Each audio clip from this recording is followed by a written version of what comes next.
Blast में घायल जो हुए हैं उनसे मिलने के लिए एलएनजेपी अस्पताल पहुंचे हैं प्रधानमंत्री नरेंद्र मोदी। भूटान से स्वदेश लौटे हैं और सीधे बताया जा रहा है एयरपोर्ट से ही वो एलएनजेपी अस्पताल पहुंचे। ये तस्वीरें सामने आ रही हैं, काफिला आपको नजर आ रहा होगा। प्रधानमंत्री नरेंद्र मोदी इस वक्त घायलों का हालचाल जानने के लिए एलएनजेपी अस्पताल पहुंचे। रविकांत हमारे सहयोगी हमारे साथ इस वक्त जुड़े हुए हैं। रविकांत, आप बता रहे थे कि प्रधानमंत्री नरेंद्र मोदी डायरेक्ट जा सकते हैं एलएनजेपी अस्पताल।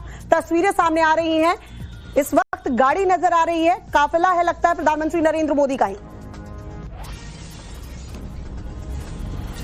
देखिए श्वेता, ये प्रधानमंत्री नरेंद्र मोदी के उस चेहरे को दिखाता है कि प्रधानमंत्री कितने सेंसिटिव हैं। जब वो भूटान में थे उन्होंने कहा कि मुझे बहुत पीड़ा हुई है, और जैसे ही वो प्रधानमंत्री दिल्ली लैंड करते हैं सबसे पहले एलएनजेपी हॉस्पिटल का रुख करते हैं, जहां पर लाल किले के पास जो ब्लास्ट हुआ था उसमें जो घायल लोग हैं वो गंभीर रूप से उनका ट्रीटमेंट जो है वो एलएनजेपी हॉस्पिटल में चल रहा है। और प्रधानमंत्री ने फौरन ये तय किया कि दिल्ली पहुंचने के साथ ही सबसे पहले जो घायल लोग हैं वो उनसे मुलाकात करेंगे, उनका हालचाल जानेंगे। इससे क्या होता है कि जब फ्रंट से कोई इतना बड़ा व्यक्तित्व या लीडर जो है जब लीड करता है, लोगों के बीच में जाता है, तो एक तरीके से जो घाव है उन पर मरहम लगाने का ये काम मुलाकात कर रही है। वो डॉक्टरों से भी मिलेंगे। जाहिर तौर पर आपने देखा है कि जब भी कोई बड़ी आपदा या विपत्ति आती है, प्राइम मिनिस्टर जो है फ्रंट से लीड करते हैं। सबसे पहले उन्होंने केंद्रीय गृह मंत्री अमित शाह को फोन किया ब्लास्ट के बाद कि आप तुरंत सबसे पहले हॉस्पिटल जाइए, और हॉस्पिटल के बाद जो है आप ब्लास्ट की जो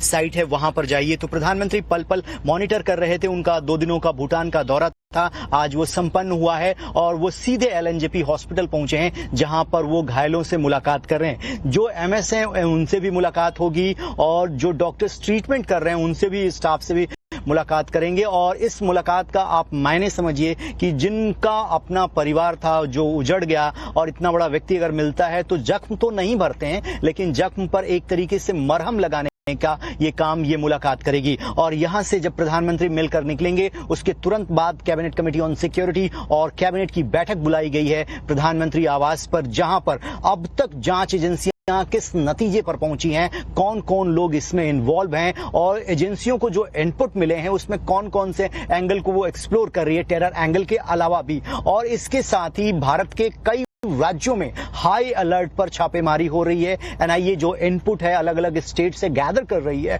और जो यूनिवर्सिटी है उसमें और भी क्या लोग इन्वॉल्व हैं जो सपोर्ट कर रहे थे। इन तमाम चीजों की जानकारी कैबिनेट की मीटिंग से पहले प्राइम मिनिस्टर नरेंद्र मोदी को सौंपी जाएगी। और इस वक्त जो है प्रधानमंत्री लोगों से मुलाकात कर रहे हैं जो लोग घायल हुए थे और हॉस्पिटल पहुंचे हैं, जो इस बात का इंडिकेशन है कि सरकार इस पूरे मामले की गंभीरता को समझती है। जो इनोसेंट लोग हैं, जिनकी जानें गई हैं, कुछ लोग घायल हुए हैं, उन पर सरकार पूरी तरीके से ये दिखा रही है कि हम इस संकट की घड़ी में पूरा देश आपके साथ खड़ा है, और जो कुछ भी संकट है उससे मिलकर कैसे निपटा जाए।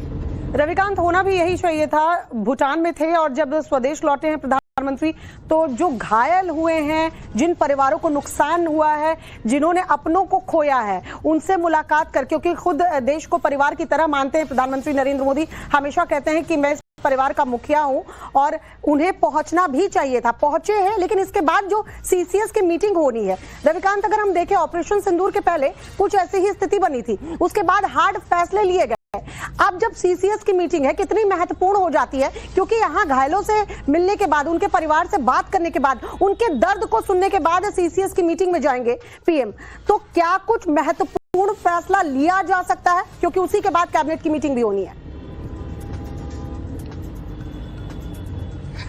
देखिए श्वेता, सबसे पहले जो हमारी जानकारी है, जो सूत्र हैं, वो ये बताते हैं कि केंद्रीय गृह मंत्री को जो एजेंसियां हैं जो होम मिनिस्ट्री के अंडर में आती हैं, चाहे वो दिल्ली पुलिस हो, एनआईए हो, वो जो है सारी जानकारी केंद्रीय गृह मंत्री को पिछले 2 दिनों से ब्रीफ कर रही हैं। क्योंकि प्राइम मिनिस्टर बाहर थे और वो जैसे ही लौटे हैं तो प्रधानमंत्री को सबसे पहले कैबिनेट में, जो हमारे सोर्स बता रहे हैं, अमित शाह ब्रीफ करेंगे। कैबिनेट के और भी जो कुलीग हैं उनको एक तरीके की जानकारी दी जाएगी कि अभी तक की वस्तु स्थिति क्या है, और टेरर एंगल जो एक्सप्लोर कर रही है एनआईए, उसमें उसको कितनी लीड मिली है। एफएसएल की जो रिपोर्ट आई है वो किस बात को इंडिकेट कर रही है। एक कॉन्डोलेंस मैसेज भी होगा जिन लोगों ने अपनी जान को गंवाया है, उनको हो सकता है कि कैबिनेट अपनी तरफ से एक श्रद्धांजलि भी अर्पित करे। तो कुल मिलाकर जब प्रधानमंत्री को फुल जानकारी दी जाएगी। उसके बाद एक टफ मैसेज जो है वो ऑलरेडी भूटान से दे चुके हैं कि जो लोग भी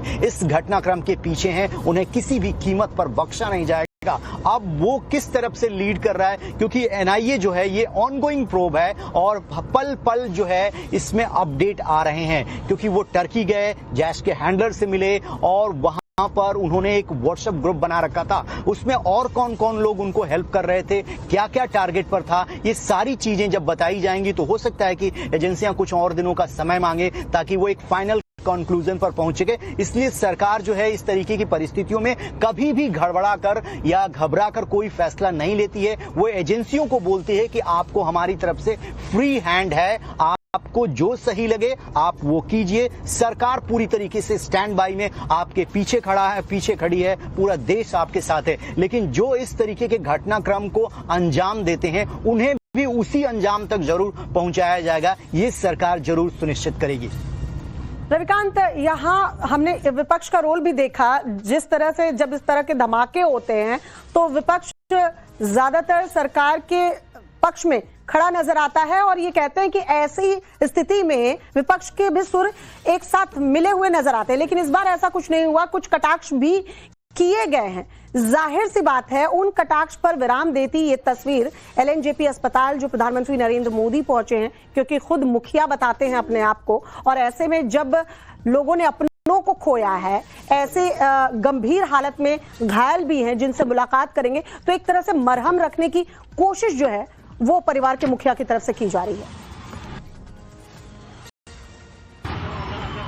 बिल्कुल श्वेता, आप बिल्कुल सही कह रही हैं। और देखिए, मैं एलएनजेपी हॉस्पिटल के ठीक बाहर मौजूद हूं। अब से कुछ ही देर पहले जब प्रधानमंत्री नरेंद्र मोदी यहां पर पहुंचे थे तो ये पूरा का पूरा एरिया जो है वो बैरिकेड कर दिया गया है, लोगों को यहाँ पर रोका गया है। लेकिन प्रधानमंत्री जब घायलों से मुलाकात कर रहे हैं तो ये एक बहुत ही सुकून देने वाली खबर है कि जिन्होंने अपनों को खोया उनके घावों पर मरहम लगाने के लिए देश का प्रधानमंत्री जब विदेश के दौरे पर रहता है, वहां से तुरंत जब वो भारत की सरजमी पर लैंड करते हैं तो सीधे एलएनजेपी हॉस्पिटल पहुंचते हैं और घायलों से मुलाकात कर रहे हैं। जो स्टाफ डॉक्टर्स उनको ट्रीट कर रहे हैं, उनके ट्रीटमेंट में किसी भी प्रकार की कोई कमी न रह जाए, ये सरकार पहले से इंश्योर कर रही है। क्योंकि केंद्रीय गृह मंत्री और दिल्ली की मुख्यमंत्री और तमाम जो दिल्ली के कैबिनेट मंत्री हैं ऑलरेडी एलएनजेपी विजिट कर चुके हैं। लेकिन बावजूद इसके प्रधानमंत्री ने यहां पर आने का फैसला लिया। वो ये जानते हैं कि उनकी मौजूदगी मात्र से जो लोग हैं उनके मन में किस तरीके का उत्साह भर जाता है। इस संकट की घड़ी में उबरने में ये इस तरह की तस्वीरें जो है